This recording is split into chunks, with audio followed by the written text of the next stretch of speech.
relationship and marriage, slide 1. We have a few slides regarding relationship and marriage, so here's the first one.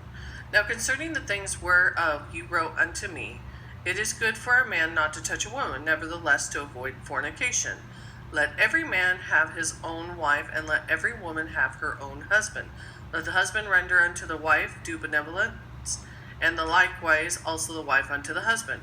The wife hath not power over her own body, but the husband, and likewise also the husband hath not power of his own body, but the wife. Defraud ye not one the other, except it be with consent for a time, that ye may give yourselves to fasting and prayer, and come together again, that Satan tempt you not for your inconsistency. 1 Corinthians 7, 1-5. So in other words, this is just some instruction for functional marriage. This is instruction for functional relationship. We can use this also to mimic our relationship between Christ and the church, which we'll get to a little bit more with the other scriptures. But specifically with this one, again, fornication comes up. To avoid fornication, which is what? Fruit of the flesh.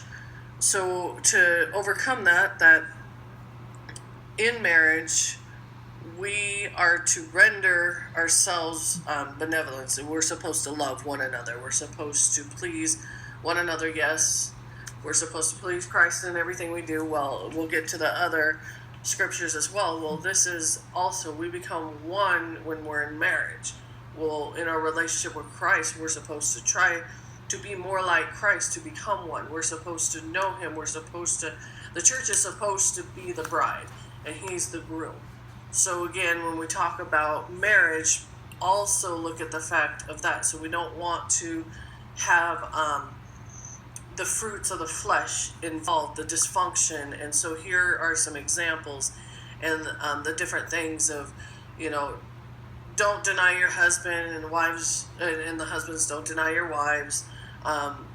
The gift that married folks get to have, and then except for when it's consented, and that's for what? Fasting and prayer, which is to build your relationship with Christ, which also as a couple, when you're married, you become one flesh. So you're only, which is hard to explain as fleshly terms, but in spiritual, you become one, where you're on one accord, where that's the goal.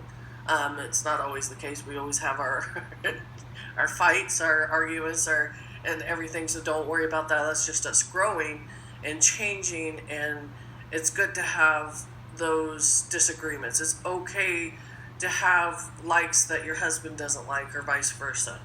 There's nothing wrong with that. It's still functional when you're able to see what they enjoy and be able to invest in that and be able to back them with it, whether you participate or not, and vice versa. So again, only for a time to consent for the purpose of fasting and prayer, and then you come together again, so that, honestly, so Satan can't tempt you. That's plain and simple. We don't want to open a door. So with that, let's go ahead and move on to slide 2.